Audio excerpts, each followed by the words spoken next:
Before we do get into today's beginner's guide for Marvel Ultimate Alliance 3, two shout outs to two pretty awesome people. The first one would be, this video is for Bella, huge Spider-Gwen fan, so I'm hoping that she really does enjoy this video.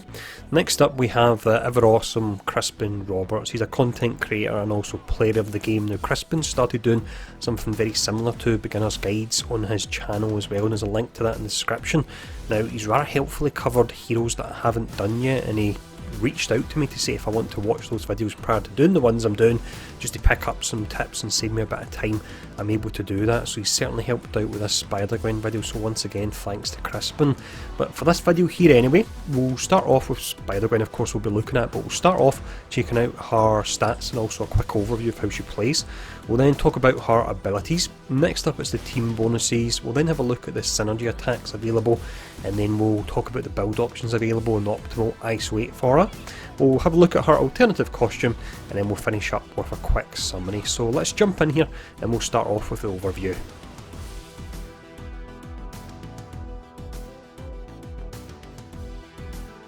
Spider-Gwen is in a lot of ways very similar to another Spider-Verse character I covered previously. I think it was possibly the second beginner's guide I actually done. It was Spider-Man, and he's a character that isn't massively effective, but despite that he's still a whole lot of fun to play, and I can certainly say that for Spider-Gwen. I really do enjoy her skill set. Now when we look at her abilities here, you've got one projectile tag and 3 melee, but one of her skills, although it's got a melee tag, it really operates as a range skill if you want to make the most of it, and when we break down the abilities we will talk about that a lot more. But that's the tags on her abilities.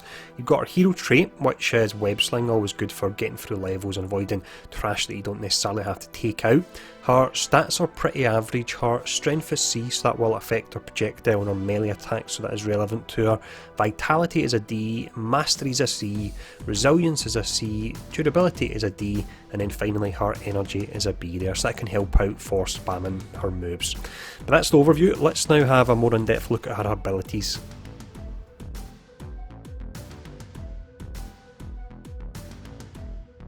First ability we look at here is Catchy Attack Name. Now this is very similar to Spider-Man's Barrage Attack, but this one feels like it's on steroids. The amount of webs you fire out and the rate you can actually fire them out is really pretty incredible. Due to the fact this synergy trait is rapid fire, it can create ricochet, which can be really nice there. With this as well, generally it will bind just regular minions nice and easy. Elites can be a little bit harder, but that's something when we get to the ISO section we can look at ways to address that. It's not really effective on bosses, but certainly for locking down trash it's really nice, and you'll generally start off your rotation with this, lock down the trash, and then follow up with one of the other skills, and it'll be an auto crit because the enemy is crowd controlled. So really nice skill, this one. We then have Legit Beatdown, and this is a skill that I wasn't really feeling at all, but then when I watched Crispin's video he was actually in the same boat in that he wasn't really getting a grasp of this skill until he realised that although it's got the melee tag, you should really be using it at range. So you may swing it round and you do a small amount of damages, but it's when you actually throw it and it collides with enemies it can do a huge amount of damage, especially if you bind them first. So a good combination would be to use Catchy Attack Name and then follow up with this from ranged as well, and you really will absolutely smash enemies.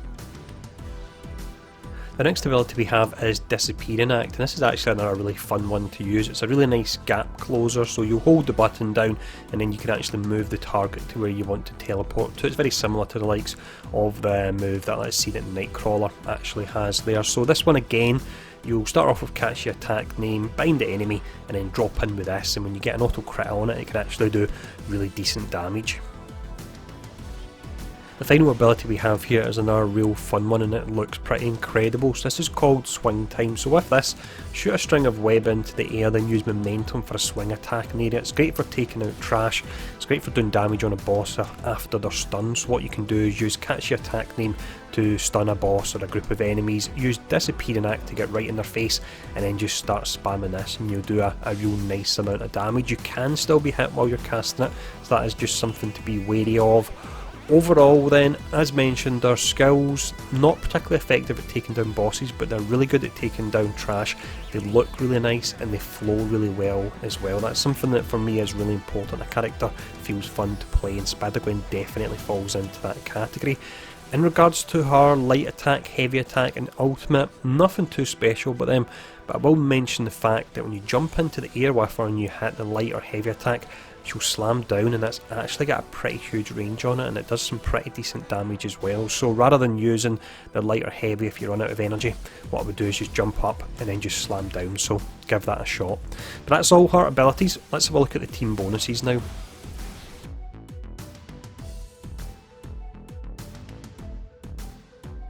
When it comes to team bonuses, I imagined that there would be a lot of overlap with Spider-Verse characters, but that's not actually the case here. She doesn't have a great deal of teams she's in, so it's Women of Marvel, Web Warriors, Ultimate Alliance 3 and also Agile Fighters. Now the best characters in regards to the overlap for the team bonuses, it would be Black Widow, Gamora and also Miles Morales as well. I particularly like to pair her up with Miles Morales just because he can throw down the electricity all over the ground, and she's got various skills that can then interact with that as well. That I do find to be a pretty nice combo there.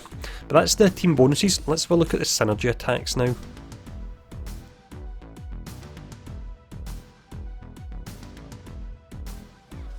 Synergy attack wise then, due to the fact she has 4 different traits, there's lots of different options for proccing your synergies. So the initial synergy trait she's got here, it's rapid fire, bash, slam and area assault, and they can give some really nice attacks when you pair up with other characters. The top 5 characters that she synergizes with, you've got Star-Lord, Crystal, Luke Cage, don't think we see him often actually. You then got Storm and Wolverine as well. The bottom 5, so these are ones you want to avoid if you're doing a synergy trial or a gauntlet, you need to get a set amount of damage. It's Moon Knight, Morbius, Psylocke, Thanos and Scarlet Witch as well. And there's no self synergies or anything like that on Spider-Gwen. It's something we've seen in a few characters recently actually, but lacking here. Now that's the synergies. Let's have a look at the build option available.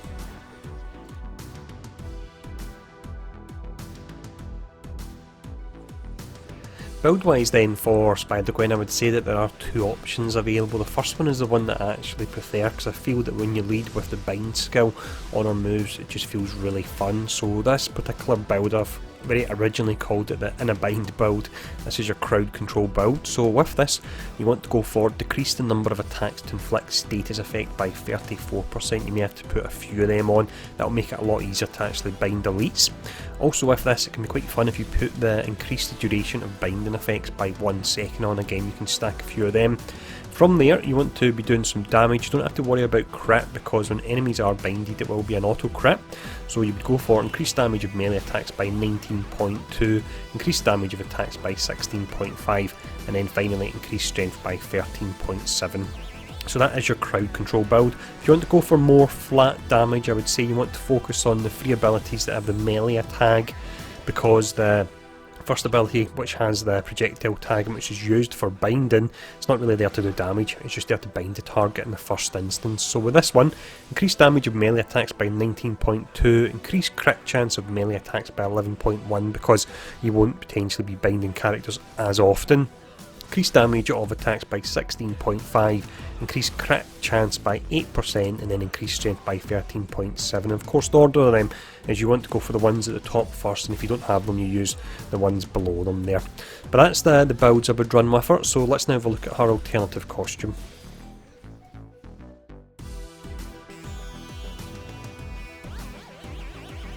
At the moment then, the alternative costume for Spider-Gwen is just a simple recolouring, but in time we will be getting another one, so in the comments below let me know what costume you would like to see. There wasn't any I was able to actually really find myself. Now in regards to unlocking this, it's unlocked via the side rift and you need to get 34 stars, so it really shouldn't be that difficult at all.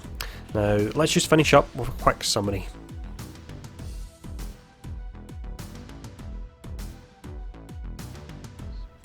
As mentioned at the start of the video then, I do feel there are a lot of similarities between Spider-Man and Spider-Gwen, and it's not necessarily just because they're Spider-Verse characters, but the way that they actually play and how they feel in it. And they're not great for taking down bosses, but they can actually really control your regular trash in the game really well, and they're actually just a whole lot of fun to play. And at the end of the day, that's what the game is all about, is having characters that are fun to play. So if that's what you're looking for, I imagine you will have an absolute ball with Spider-Gwen. Now next up, beginner's guide wise, we have Black Widow and Daredevil. I've not decided yet on the order I'll actually cover the 2, so let me know in the comments below, and then from there I'll start to work my way through the remaining characters, because I am looking looking to cover every character, and once we get the new DLC, whenever that may come, I'll look to do reviews on those characters as soon as possible as well. But as always, hope the video's been helpful. Take the time to leave a comment below to help drive engagement. Hit the like button and share button because that helps as well.